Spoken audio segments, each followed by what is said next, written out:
And boy, things have sure changed in the last 35 years. Of course, television goes back much farther than that. It was in 1882 that French artist Albert Robida made these prophetic sketches of a home picture system that could do everything from entertain to teach. And then just 2 years after that, inventor Paul Nipkow started developing a spinning disc system, which would mechanically break an image down into impulses and then reproduce it the same way. Well, this system eventually proved to be bulky and rather poor quality. But you know, that idea would not be totally abandoned until the early 1950s. It was really these two serious-looking fellows, Vladimir Zworykin and Philo T. Farnsworth, who perfected the all-electronic system, which is basically the same thing we use today. Experimentation with this new toy continued through the 1920s and the early 30s, but by the late 1930s, TV was almost ready for the public. In fact, several studios were set up. And in 1939, at the New York World's Fair, broadcast television made its debut. Franklin Delano Roosevelt starred in that early transmission, being the first U.S. president to appear on TV. Well, at last, it was ready for the public. Only problem was, the public had something a little more important to do, like a war. All television development was halted then until 1946, when TV fever really broke out. First sets started coming off the assembly lines and finding their ways into the corner bar and the homes. And of course, it was on this day in 1947 that TV5 signed on the air. Oh, those old bulky Dumont cameras and those banks and banks of hot lights finally evolved into what we have today, these handheld color cameras and the small lights, which are getting better and even more compact every day. This whole big room out at our transmitter site once was filled with just the transmitter itself. Well, now these three cabinets house the entire transmitter, which someday will probably be reduced right down to the size of a loaf of bread, maybe even smaller than that.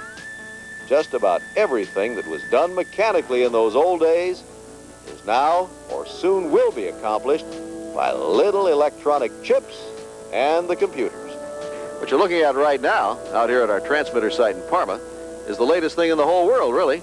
Giant satellite uplinking facility that enables us to send our picture 22,000 miles out there into space to a tiny Earth satellite, and 22,000 miles back down again to some point in the globe most anywhere.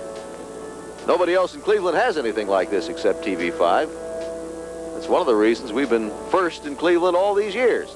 35 years from now, on our 70th anniversary program, who knows what we'll see? Maybe we'll be up there sitting on that satellite ourselves. That's true. You never know. That's right. Thanks, Joel. Before we forget it, I want to thank Stovers. That's where we are. You can see that. An American Commodore tuxedo and the Florist Association of Cleveland. We also would like to thank our crew. They have put in a lot of work and a lot of hours in getting all of this together. Our producers, thanks to all of them. If not for them right there, we wouldn't be on right now. And thanks to all of our alums who came here. And we'll come back in just a minute and introduce you to the governor-elect and to our general manager. Special guests have joined us right now. As you can see, Governor-elect Richard Celeste and our very own general manager, Ed Cervenak, and hello to both of you. First of all, Governor-elect, as we might say here, what are your first recollections of television? The World Series. Is that right? Really, you know, that was it. Absolutely. I mean, to see the real thing right there on a television set, which my father's best friend said was so small it was like looking through a keyhole. We used to have little magnifying screens, actually, that went over them so the little screens you had at home might seem visible. Well, but, you know, the seats I was used to in the ballpark, actually, even the small television brought me closer to the game. Certainly did. It was terrific. That's my first recollection, and it's still an exciting medium. Did you drink Bosco, by the way? That's right, Bosco. Mm-hmm. Did you drink Bosco? Yes. Now, and Ed is our general manager now, but everything doesn't happen easily, as you know. You pay your dues, and your first job in television, Ed, was what? Engineer. An engineer. Engineer. And I must say, when he said he watched the World Series, yes, I was down at the stadium working on the World Series. Were you really? Thank you, Ed. Thank you. Thank you. It was a good time, Ed. Thought the world had to do it. That was fun. Yeah. That was fun to do. Eddie, in 30 seconds, and that's the language of our trade, 30 tell us seconds. what's going to happen in the future in our business. Well, I think the most important thing that will happen with us is that we'll be doing more and more local programming. And we will also bring in satellite feeds from across the nation to inform our viewers. Well, I think we have something It's an exciting future to sip indeed. on here. Something to sip on? Let's take a look at that. Can we have some of It's coming our way that? right now.